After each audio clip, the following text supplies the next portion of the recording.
here we go. We're going to take an STL file and we're going to walk it all the way through slicing and printing. So here we go. We have an STL file, and if you already have Cura set up on your computer, then it'll try to take over all your STL files and open that up as the standard file. So we could click on that and jump right into it, and it'll open up Cura. But just in case you haven't gotten that far, we're going to open up Cura. And so if you're downloading it for the first time, it may not have already changed. You can see that these, hold on, give me a second here. You can see up here that the little logo in front of the file, or if I go to any other files, my 3D files, Cura is kind of set as that default. So you can keep it that way, change it, either way, it doesn't matter. But for this instruction, we're going to jump into Cura. And we are going to use the folder button to go out and search for it. So I have mine in 3D files, and the particular file that we're looking at today is going to be down here in my folders. I've already downloaded it and unzipped it, and it's here in the fish tank siphon. Well, let's go at it a different way since it doesn't seem to be pulling up through there. Let's actually just go to the file and link it that way. So I'm not going to spend the time trying to figure out why that file extension is messed up.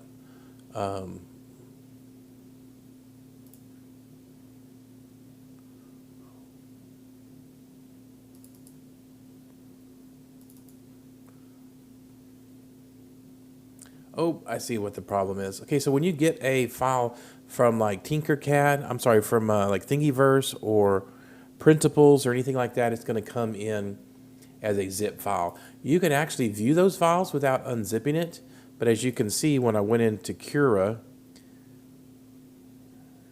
let me pop Cura back up. When I went into Cura and tried to search for the file, I thought I had already extracted it, but there's your evidence that it is not extracted because the only thing that's visible is nothing. So let me jump in here. Okay, this is the folder I created, and you see there's nothing there.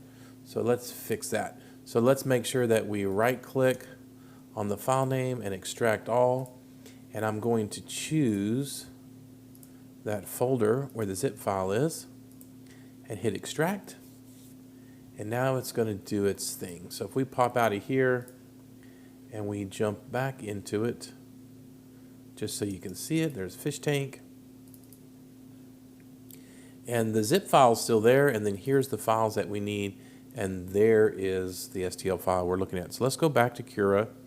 We could just double click on it there, but I want to be able to show you that you can pull it up here also from the folder, and we're going to do that real quick.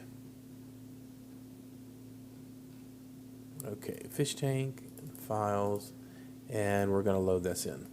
All right, so there we go. First off, it's loaded in, and we can use the right mouse button, click and hold, and that way we can spin around and look at it, make sure it's laying flat on the ground. And now what I want you to do is check and make sure that you have the printer you need. So if you haven't used Cura, this is your first time to use Cura, there's a bunch of different ways that you can do this, but we're going to hit Preference and Configure Cura and Printers, and then we're going to go to Add New. So I'm looking for, let's say we're looking for Anycubic Cobra. We're going to click New. We're going to click Non-Ultimaker Printer and non-network printer because we're going to use an SD card. So find the maker, click once, find the printer that we want, that printer name's perfect, and then we're going to click add, and now we should have that profile. Okay, so we're going to hit X, and if all we want to do is simply this point is print it, we're really good to go. We jump up here, make sure we have Anycubic Cobra selected. We select the filament type that we're using, generic PLA, wonderful. And if you don't want to change anything, you can just stick with all of the standard stuff. And when I look at this one, it looks like this will do just fine without supports. You see up here, there's this 45-degree angle period. If you'll notice this error mark here, that's just to indicate that it's possible that you're going to have an error here. So what you might see is a little bit of poor quality in the filament there, just because of the pitch that it is.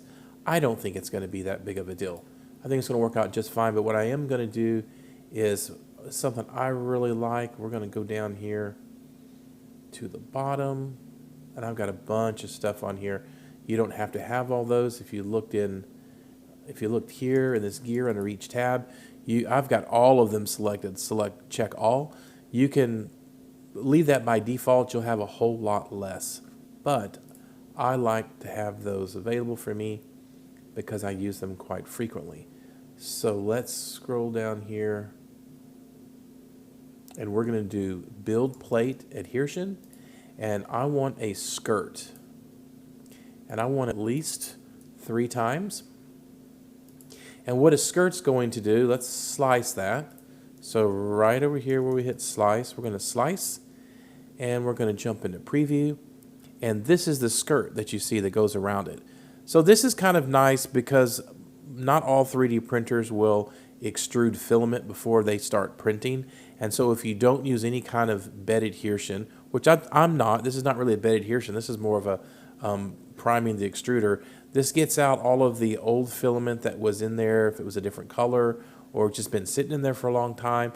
I like to do 3 to 5 lines around my device that I'm printing so that I can extrude and get it ready. So it just kind of helps. I think it really helps get it set. I think this will stick to the build plate fine with a little bit of glue on a textured build plate or whatever you happen to be using.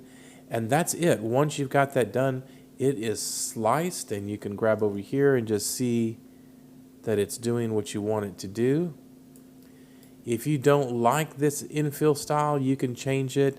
As I look at it, I think I'm going to give it, I think I'm going to give it one more layer.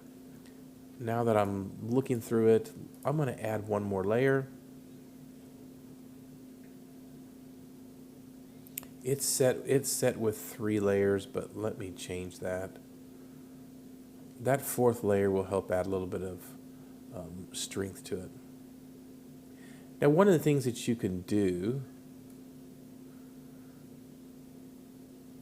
this is the wall line count. So you have to know what that is. I was talking about being layers, and layers are the horizontal. This is a wall line count. And that's why I scrolled. If you memorize that, you could have typed up here wall line, and whoops, see, it's messing me up, or I'm messing it up. Wall line count, and it's going to get you closer to wall line count, which you see is down here. But I'm just going to raise that to 4, and then I have to reslice. So click down here, click slice. There we go, and I'm good to go. I'm going to take this, and you would just save it. Find your disk. I don't have the disk installed, but wherever you find your disk at, and this one here is going to be ready to go, and you could just drop that straight into there. And now that's G-code ready to go. So let's go get it printed and see what it looks like.